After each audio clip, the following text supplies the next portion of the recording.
Well, hello everybody, and welcome to Assembly, and Gong Hei Fat Choi, or Happy Chinese New Year. The auto cues decided not to play this afternoon, so I'm going to be reading this from the script as I used to do. As we go through the roundup from the week's news, let's start with music. It's been heartening to have our full programme of music lessons taking place at school, and sincere thanks from MK and myself to all the performers who made last night's 627 concert such a great success. If you missed it, you can catch up on that on the school website, and there's a really good varied programme of music from Bach to Elton John and performances from both barbershop groups. In sport, over the last 2 weeks, all houses have been participating in the House Marathon Challenge, so well done to everyone who took part in often some quite extreme temperatures. As a school, we managed to run 376 miles in total, with the results as follows. Largest participation in third place was The Rise, second was School, and in first place was Dronfield. The largest distance covered. Third place School, who covered 45 miles. Second place Queens, who covered 59 miles. And in first place, covering 95 miles, was The Rise. And fastest times, well, in fourth place here we had Clifton, who completed the marathon in 4 hours. Third place was Queens, so 3 hours and 32 minutes.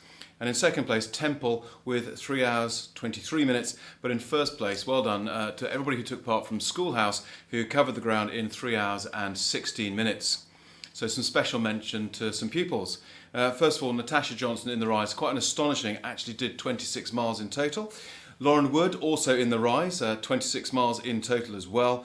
Natalie Shee in The Rise, 17 miles in total. You can perhaps see something of a theme here coming through. But from Temple, Minnie Axon, well done, 15 miles. And in Queens, Jude McKinney with 12 miles. Tierney Walsh in Dronfield and Kitty Black in Hope both covered 10 miles. And a very special mention to the members of staff. So well done to Mrs. Mackay, who ran 28 miles. And Mrs. Robinson, who ran 11.5 miles. Very well done indeed. I'm off the running machine and onto a rowing machine at the moment, so I can't claim to be covering that much, but about 5 miles each morning is keeping me sort of a little bit motivated first thing. So turning to debating, and 2 teams took part in the first round of the ESU Churchill Public Speaking Competition, and that took place early this week. It was a fantastic event, even happening on Zoom, which saw the pupils involved developing skills in the art of speechwriting and presenting, questioning and chairing. The judges were very impressed indeed with both of our teams using words like wonderful, in control, very well engaged, and we're delighted that Team 1, who I think should be renamed the Speakerites, have won that round, and so they're off to the regionals in the next stage in March. Special mentions were made to Polly England and Edward Hudson, who were named Best Chairperson and Best Questioner respectively, so very well done. And Debating Society and the Inter-House rounds will continue next half term. So any questions, or if you're interested in joining, please contact Phoebe Frank, Harry Shee or Mrs. Lunardi. Isolation Olympics. Mrs. Mounters reports, and welcome once again to another pun-ishing read for me. She writes.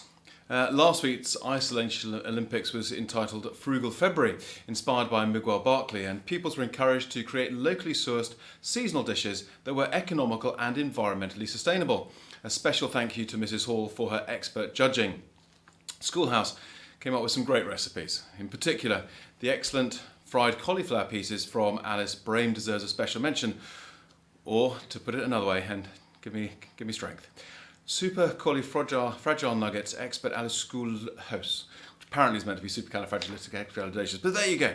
Also, with a place at the table were hope, and Jodie Leon's loaded veggie stir fry got special mention. No mere wok in progress. This was a great combination of tofu, cashew nuts, soy, and hoisin sauce with bean sprouts. Of course, some people say that tofu is overrated. That's a thought that's just occurred to me.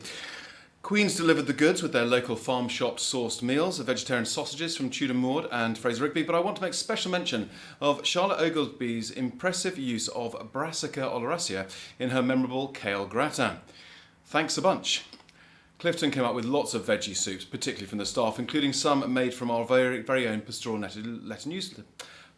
newsletter recipes. I'd hoped to sample a variety of the soups on offer, but made the mistake of trying a particularly hearty one first, and there wasn't mushroom after that.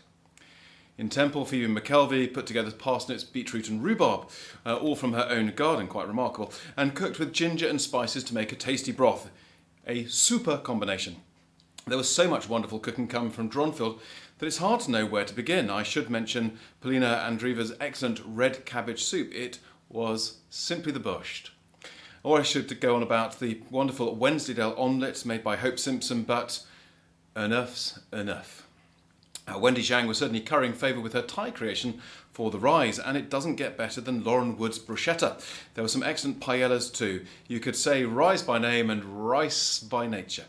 However, it would be tortellini inaccurate, not to mention Manna, who take their place at the head of the table this week with some standout Italian dishes.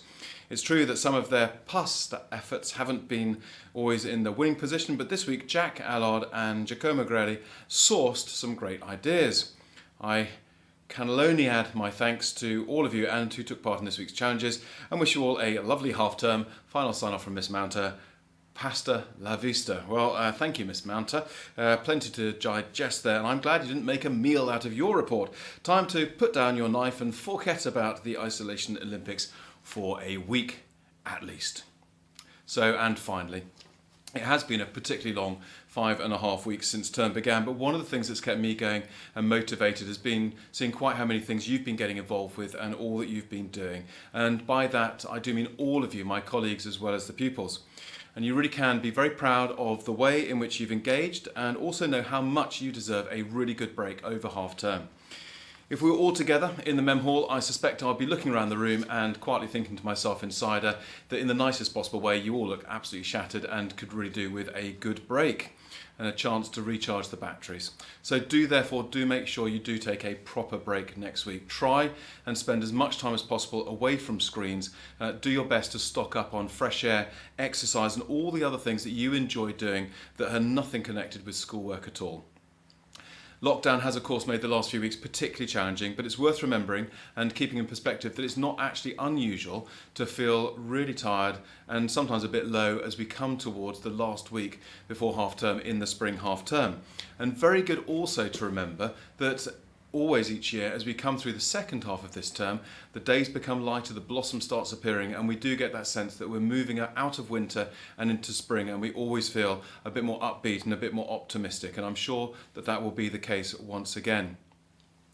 As we come back at the start of next half term, we should of course be hearing more details about the road back to a more normal life and also the process for awarding grades. There's a very old phrase, sufficient unto the day is the evil thereof, or to use another very well-known line, give us this day our daily bread. I think it will be very encouraging to have information about how the future will unfold, and I'm very confident that we will put in place the best possible plans to make that all work. But for now, that is for another day, so let's all take the opportunity to down tools and get a break. So I wish you and your families a really good half term, closing with particular thanks, gratitude and admiration to all my colleagues, hoping that they too will get a really good break. So for the last time for a couple of weeks, stay safe, go well and crack on.